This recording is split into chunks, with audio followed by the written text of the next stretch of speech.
আজকে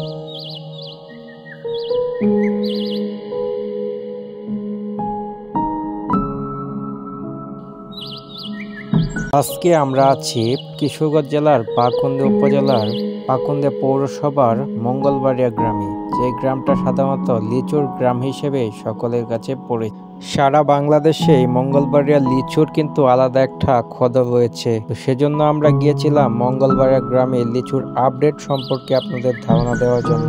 বিশেষ করে বৃষ্টিপাত না থাকার কারণে লিচু কিন্তু সেই পরিমাণ বড় হয় নাই। বৈশাখ মাসের শেষ সপ্তাহে বাজারজাত করতে পারবে বলে আশাবাদী চাষি ভাইরা। লিচু যাতে রোগাক্রান্ত না হয় এবং গুণগত মান ভালো থাকে সেজন্য পরিচর্যায় ব্যস্তময় সময় পার করছে চাষি ভাইরা। এবারও বাম্পার ফলনের আশা করছে মঙ্গলবারের লিচু চাষিরা।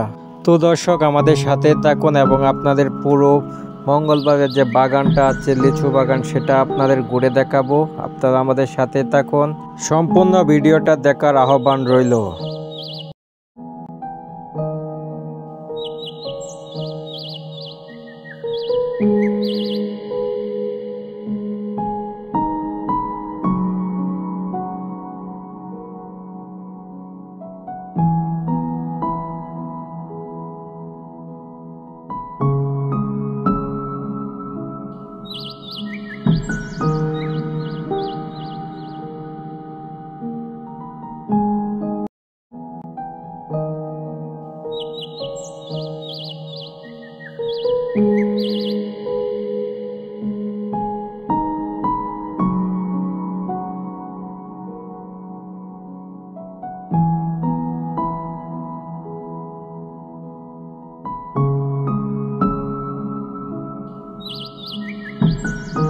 ভিডিওটা আপনাদের কাছে কেমন লেগেছে অবশ্যই কমেন্ট করে জানাবেন। আর নতুন নতুন ভিডিও পেতে আমার পেজটি ফলো করে রাখুন। তো সবাই ভালো থাকুন, সুস্থ থাকুন, আল্লাহ হাফেজ।